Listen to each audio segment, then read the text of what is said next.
dipersembahkan oleh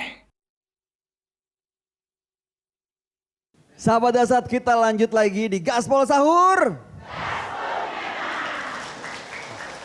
Bicara soal harta dan keluarga, memang kadang-kadang tidak bisa dipisahkan Pak Ustadz. Dan kadang-kadang waktu masih hidup mungkin orang tua yang memberikan warisan itu tidak menimbulkan keributan, perpecahan. Tapi begitu sudah tidak ada, udah gitu ada dua surat, mungkin ada yang wasiat tapi ada yang hukum agama lewat pengacara. Jadi bingung mau pakai yang mana, akhirnya berantem, kakak beradik musuhan. Enggak teguran, putus silaturahim. Bagaimana tuh Pak Ustadz? Biasa juga bersaudara baik Mas Bayu, adik kakak akur, Iya. menantu, Ipar betul. ipar yang Kadang-kadang. masuk. Ya. Datanglah itu istrinya anak pertama. Nah bilangnya bodoh kau memang kau. Kamu paling tua nanda ada berapa. Pokoknya saya tidak mau tahu. Piko ambil itu sawahnya bapakmu. Kamu anak pertama. Kalau kau tidak ambil jangan kau pulang di rumah. Begini ini biasa. Itulah sebabnya agama harus hadir di rumah. Salah satu di antara petunjuk agama berwasiat. Saya jangankan itu, saya pergi saja umroh saya bikin wasiat. Besok-besok saya meninggal makamkan saya di sini. Ini ada kain kafanku. Pakai ini. Sudah ada di lemari saya itu. Ini kain kafan saya. Besok saya meninggal bungkus saya pakai ini. Kalau ada persoalan dalam rumah tangga apapun, ini kakakku yang kau dengar. Ini keputusanku. Apa yang dia bilang ini. Itu wasiat penting. Karena bisa meninggal mendadak, ada yang bilang, istrinya bilang, kubur di kampungku. Nah bilang memaknai kubur di anakku itu. Bertengkar. Maka disitulah perlu kita bikin wasiat. Apalagi soal harta. Harta itu perlu. Ada yang tanya lagi begini Mas Bayu. Ustadz, kami ini 4 bersaudara. Ada yang mau jual rumah, ada yang tidak mau. Ini yang kaya tidak mau jual Ustadz. Tapi kami ini yang 3 butuh. Sering kayak gitu Pak Ustadz. Ini yang kaya tidak mau karena dia bilang ini warisan orang tua. Karena dia ada duitnya tidak ada. Solusinya bagaimana? Saya panggil mereka. Begini, kamu yang kaya kau tidak butuhkan ini. Tapi ini saudaramu 3 membutuhkannya. Jadi bagaimana solusinya? Kau yang kasih bagiannya. Misalnya harga rumah itu 10 juta. Nah kamu 4 bersaudara. 2,5. Ya. Oke? Jadi bagaimana? Yang 10 juta itu kau yang keluarkan. Kasihlah itu 2,5. Sudah itu bikin perjanjian namanya keterangan lepas hak. Jadi dia sudah tidak punya hak. Siapa yang punya sekarang ini? Yang bayar. Tapi kalau begini hitungan, itu yang membuat kita miskin. Jangan pernah menghitung warisan. Lebih baik kita bilang, ya Allah, berikan saya kekayaan supaya saya membangunkan masjid orang tuaku. Kalau kita hitung-hitung terus, miskin makin terus. Bagus itu begitu, orang tuanya wafat, musyawarah. Kakaknya berkata, ini memang ada tanah 2 hektar orang tua. Tapi ini kasihan orang tua, dia punya sebelum dia menikah.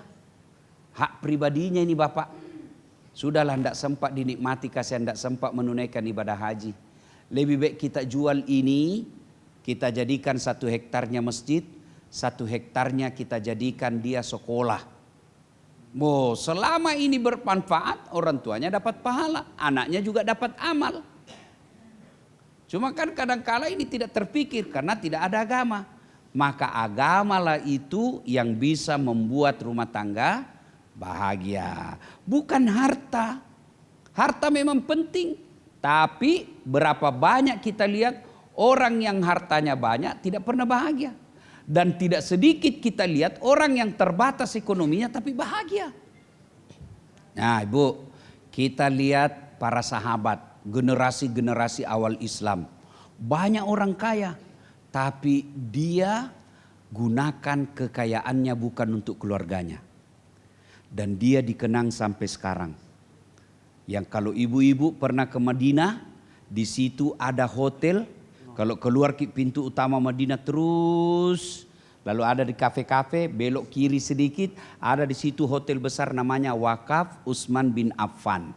Itu orang kaya 1400 tahun yang lalu. Sampai sekarang kekayaannya masih dinikmati. Kenapa? Karena jadi wakaf. Nabi, manusia mulia. Pernah kita dengar bilang Nabi istana rumahnya? Pernah kita dengar bilang Nabi banyak emasnya? Enggak. Nabi rumahnya Bu, kalau berdiri begini sholat, ini kepalanya menyentuh langit-langit. Bisa dibayangkan kecilnya itu Bu, toh? Kalau beliau sujud sholat berjamaah sunnah malam hari dengan istrinya, kakinya beliau dikiti-kiti sama Aisyah. Karena menyentuh kepalanya Aisyah. Kecilnya itu. Beliau kalau tidur, pakai apa? Selimut. Satu jas selimutnya. Kalau musim dingin, semua itu selimutnya dia pakai tutup dirinya. Kalau musim panas, sebagian selimutnya dipakai untuk alas, sebagian lagi untuk tutup dirinya. Itu Nabi Bu. Aisyah pernah Bu 3 hari 3 malam tidak makan roti sampai pucat. Khadijah pernah menyusui keluar air bukan susu tapi darah. Tuh Nabi. Bisa dibayangkan bagaimana terbatasnya ekonominya. Tapi apa kata Nabi dalam rumah tangganya? Baiti jannati. Rumahku laksana sorga bagiku. Kenapa? Karena dia berpikir kekayaan saya menunggu di akhirat. Yang membuat kita miskin itu Bu, dalam rumah tangga selera. Selera. Yang membuat kita miskin bukan karena tidak ada uang, tapi uang yang kita miliki lebih tinggi selerata. Kalau kita cuma bisa pakai handphone yang satu kameranya, jangan makin bingung yang mau 3 kameranya. Akhirnya terjadi seperti Mas Bayu. Dia pergi bawa uang 50.000, kembali 50 juta. Tapi tertinggal BPKP-nya. Digadai ke bank. Iya. Nah, rumah tangga itu kalau mau bahagia adalah rasa syukur. Syukur. Kalau bersyukur, insya Allah cukup. Masya Allah. Mengucap syukur itu gampang. Bagaimana prakteknya Ustadz? Jangkik selalu lihat ke atas. Kalau selalu lihat ke atas, Ibu, sakit leher tak? Sakit Pak Ustadz. Iya toh? Iya Bu toh? Maka kadang lihat ke atas, kadang lihat ke bawah. Kalau kita mau semangat kerja, lihat orang tetangga tak, Pak. Masa itu sudah tua masih kuat sekali cari uang. Kau masih muda malas cari uang. Kau cari uang. Nah, itu namanya sekali-kali lihat ke atas. Lihat lagi ke bawah. Pak, masa itu masih muda kuatnya berjamaah. Kamu sudah bau sakaratil maut. Masih malas ke masjid. Nah, itu namanya lihat ke bawah. Lihat ke atas untuk akhirat. Lagi susah lagi. Aduh, setengah mati gini. Motor mogok-mogok. Lihat lagi orang tidak punya motor. Itu jalan kaki jika kasihan. Biar bau motornya ndak ada. Tak akan senang. Tapi kalau dibalik Ibu, ndak bisa syukur. Ada 1 mau 2. Dan biasanya tuh begini tuh perempuan. Udah bilang, Pak, belikan nggak jilbab? Dibelikan jilbab, ndak ada masalah. Ndak ada masalah. Efek setelah beli jilbab jadi masalah. Kenapa Pak Ustadz? Masa jilbabku Pak ndak sama dengan bajuku. Jadi beliin baju. Dibeli lagi baju. Iya toh? Betul. Sudah dibeli baju, nah bilang bagus tong itu kalau serasi rokku Pak. Beli lagi rok. Iya.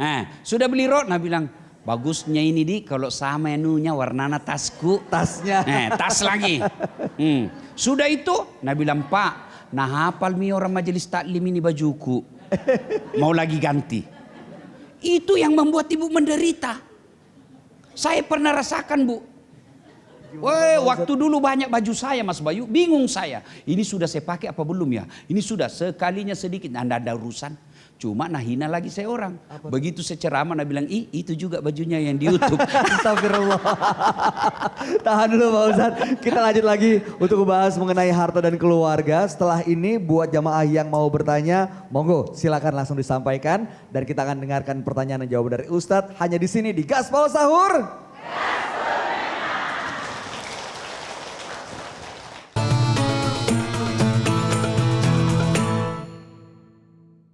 Dipersembahkan oleh